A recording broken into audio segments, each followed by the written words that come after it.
वंदे मातरम बच्चों। आज हम लोग पढ़ेंगे रेशियो एनालिसिस के फॉर्मूले। लास्ट क्लास में हम लोगों ने पढ़ा था इंट्रोडक्शन ऑफ रेशियो एनालिसिस, जिसमें हमने रेशियो के 4 कैटेगरी के बारे में जाना था। आज हम लोग उसी की पहली कैटेगरी मतलब लिक्विडिटी रेशियो को जानेंगे। तो लिक्विडिटी रेशियो में जब हम आते हैं तो रेशियो केवल यहाँ पे दो ही हैं लिक्विडिटी में, शॉर्ट टर्म लिक्विडिटी को, शॉर्ट टर्म सॉल्वेंसी को जानने के लिए। कौन कौन सा? पहला करंट रेशियो, जिसको वर्किंग कैपिटल रेशियो भी कहते हैं, और दूसरा लिक्विड रेशियो, जिसको क्विक रेशियो भी कहते हैं और एसिड टेस्ट रेशियो भी कहते हैं। तो आते हैं पहले करंट रेशियो या वर्किंग कैपिटल रेशियो। तो इसका फॉर्मूला है current assets divided by current liabilities. Current assets divided by current liabilities. और इसका जो नॉर्म है, स्टैंडर्ड नॉर्म है, वो है 2:1। ये एक ऐसा रेशियो है जिस पे अगर हमारा करंट रेशियो रहता है तो वो सबसे अच्छी कंडीशन मानी जाती है। इससे कम होता है तो भी गड़बड़ है और इससे ज्यादा होता है तो भी गड़बड़ है। तो यही स्टैंडर्ड नॉर्म है। दूसरा आते हैं, दूसरा क्या है? लिक्विड रेशियो या क्विक रेशियो या एसिड टेस्ट रेशियो। तो इसका फॉर्मूला है liquid assets upon current liabilities. अभी हम लोग जानेंगे कि ये लिक्विड एसेट्स क्या है। उससे पहले हम लोग समझ लें कि इसके लिए नॉर्म क्या है, मतलब लिक्विड रेशियो के लिए स्टैंडर्ड नॉर्म क्या है। वो है 1:1। मतलब लिक्विड एसेट्स और करंट लायबिलिटीज हमेशा बराबर होने चाहिए बिजनेस में। तो वो हमारी एक साउंड सॉल्वेंसी को बताता है, शॉर्ट टर्म सॉल्वेंसी को बताता है। अब आते हैं हम लोग कैलकुलेशन के पॉइंट ऑफ व्यू से कि ये जो करंट एसेट्स है, करंट लायबिलिटीज है या लिक्विड एसेट्स है, इनका कैलकुलेशन हम कैसे कर सकते हैं।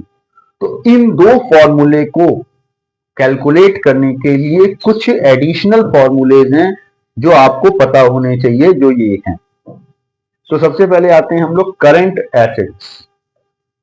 Current assets is equal to total assets minus non current assets. Total assets, firm की जो भी टोटल एसेट्स है उसमें से नॉन करंट एसेट्स हम अगर हटा दें तो हमको क्या मिल जाएगा? Current assets. क्यों? क्योंकि हमको पता है कि जो एसेट्स का कॉम्बिनेशन है वो क्या है? दो पार्ट में डिवाइड होता है, नॉन करंट और करंट। तो नॉन करंट एसेट्स जैसे ही टोटल में से घटाएंगे हमको क्या मिल जाएगा? Current assets. दूसरा working capital plus current liabilities. तो वर्किंग कैपिटल का फॉर्मूला क्या होता है? Current assets minus current liabilities. तो उसी फॉर्मूले का यूज करके हम करंट एसेट्स निकाल सकते हैं। तो कैसे निकलेगा? Working capital plus current liabilities. तीसरा फॉर्मूला है liquid assets plus inventories plus prepaid expenses. अगर आपके पास लिक्विड एसेट्स हैं तो उसमें इन्वेंट्री जोड़ दीजिए और प्रीपेड एक्सपेंसेस जोड़ दीजिए, तो भी क्या मिल जाएगा? करंट एसेट्स मिल जाएगा।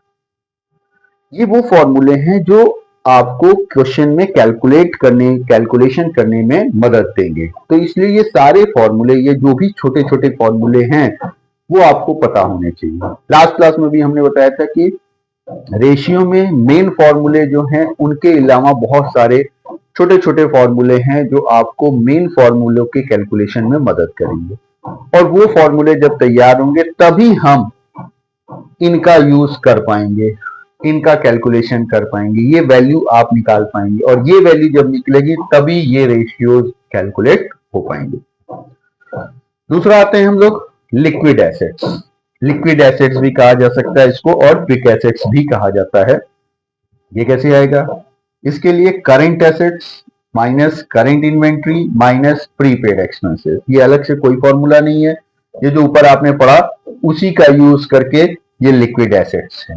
ध्यान क्या रखना है आपको? सबसे इंपॉर्टेंट, ये जो इन्वेंट्री है, रेशियो एनालिसिस में जो हम इन्वेंट्री लेते हैं उसमें दो चीजों को आपको छोड़ देना है, नहीं लेना है। वो क्या है? पहला है लूज टूल्स और दूसरा है स्टोर एंड स्पेयर्स। इन दो आइटम्स को इन्वेंट्री में इंक्लूड नहीं करना है, ये आपको ध्यान रखना है। अगर क्वेश्चन में दिया हुआ है इन्वेंट्री इंक्लूडिंग लूज टूल्स ₹50,000, तो 50,000 के लूज टूल्स को आपको छोड़ देना है, ध्यान रखिएगा। अब आते हैं हम लोग current liabilities, current assets, liquid assets और करंट लाइबिलिटीज, इन्हीं पे ये फॉर्मूला लिक्विडिटी रेशियो का बेस्ड है। तो आते हैं क्या, करंट लाइबिलिटीज, CL।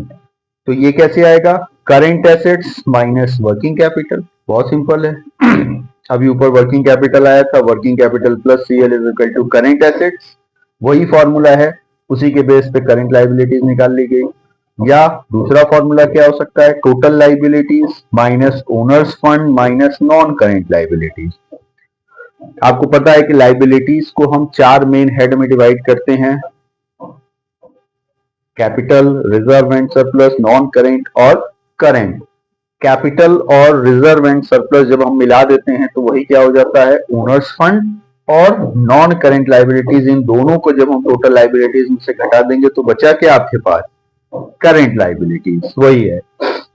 तीसरा formula, total debts minus long term dates. तो ये टोटल डेट्स क्या है, तो टोटल डेट्स देखिए यहां लिखा हुआ है, long term debts plus short term debts is equal to total debts. जो बिजनेस में नॉन करेंट लाइबिलिटीज और करेंट लाइबिलिटीज हैं, इन दोनों का जो टोटल है वही हमारे लिए क्या है, डेट्स है, टोटल डेट्स। तो लॉन्ग टर्म डेट्स मतलब non current, short term dates मतलब करेंट लाइबिलिटीज। इन दोनों का जब आप टोटल करेंगे तो आपको क्या मिल जाएगा, टोटल डेट्स। टोटल डेट्स में से long term dates, total debts में से लॉन्ग टर्म डेट्स घटा देंगे तो क्या आ जाएगा, शॉर्ट टर्म मतलब करेंट लाइबिलिटी। तीसरा फॉर्मूला है total assets except fictitious assets minus capital employed. Total assets minus capital employed करके भी हम करंट लाइबिलिटीज निकाल सकते हैं। तो अब ये देखें कि कैपिटल एम्प्लॉयड है क्या, कैसे आएगा। क्वेश्चन में जनरली दिया होगा अगर ये फॉर्मूला यूज करना है, लेकिन आपको पता होना चाहिए कि इसका फॉर्मूला क्या है। तो इसको 2-3 तरीके से निकाला जा सकता है। पहला, total assets except fictitious assets minus current liabilities, यही सबसे मेन फॉर्मूला है कैपिटल एम्प्लॉयड के कैलकुलेशन का। दूसरा, capital plus reserve and surplus minus losses plus non current liabilities. ध्यान रखिएगा, ये दोनों फॉर्मूले कैपिटल एम्प्लॉयड के मेन फॉर्मूले हैं। पहला वाला एसेट साइड से चलता है और दूसरा वाला लाइबिलिटी साइड से चलता है। तीसरा आ जाते हैं non current assets plus current investment, non current investment plus working capital. तो वर्किंग कैपिटल अभी हमने देखा था current assets minus current liabilities, तो नेट इफेक्ट वही है जो पहले वाले का है, इसी का ये बाइफर्केशन है। और चौथा, ओनर्स फंड मतलब capital plus reserve and surplus plus non current liabilities, तो ये इसका एक्सटेंशन है और सरलीकरण है। तो इस तरीके से कैपिटल एम्प्लॉयड हम निकाल सकते हैं। वर्किंग कैपिटल अभी आपको बताए थे, current assets minus current liabilities, या कैपिटल एम्प्लॉयड के कैलकुलेशन में भी करेंट लाइबिलिटीज आया था, तो capital employed minus non current assets minus non current investment. ध्यान रखिएगा, नॉन करेंट एसेट्स में non current investment already include होता है, लेकिन कभी कभी क्वेश्चन में कंफ्यूज करने के लिए दोनों आइटम दिया रहता है, तो अब आप दोनों को अलग अलग ट्रीट ही करेंगे। तो इस तरीके से ये करेंट एसेट्स, करेंट लाइबिलिटीज और लिक्विड एसेट्स के कैलकुलेशन के लिए इन फॉर्मूलाज का यूज किया जाएगा एज पर क्वेश्चन। सबसे इंपॉर्टेंट चीज है कि हम पहचानेंगे कैसे कि किस फॉर्मूले का यूज करना है। तो इसके लिए आगे भी बहुत सारे छोटे छोटे फॉर्मूले मिलेंगे हमको, तो आपको ध्यान क्या रखना है, आपको क्या निकालना है, करंट लाइबिलिटीज जैसे आपको निकालना है। तो अब आपको ध्यान रखना होगा कि करंट लाइबिलिटीज टर्म किस किस फॉर्मूले में यूज हुआ है। तो जिस भी फॉर्मूले में, जिस जिस फॉर्मूले में यूज हुआ है, आपको वो सारे फॉर्मूले अपने दिमाग में लाने होंगे और देखना होगा उसमें से किस इंफॉर्मेशन, किस फॉर्मूले की इंफॉर्मेशन आपको क्वेश्चन में मिल रही है। जिसकी मिल रही है वो फॉर्मूला आप अप्लाई कर लीजिए। यहाँ पे लिंकिंग बहुत जरूरी है। रेशियो एनालिसिस में एक फॉर्मूले को दूसरे फॉर्मूले से लिंक करना आना चाहिए, और ये तभी आएगा बच्चों जब फॉर्मूला याद होगा। तो सबसे इंपॉर्टेंट चीज क्या है, आपको सबसे पहले सारे फॉर्मूलाज को याद करना है और फिर उनका एप्लीकेशन करना है। तो अभी हम लोग फॉर्मूलाज पे चल रहे हैं, आगे हम लोग चलेंगे कैलकुलेशन पे। तो ये हो गया आपका पहला aspect, liquidity ratio. Next solvency ratio अगली क्लास में। आज के लिए इतना ही, धन्यवाद।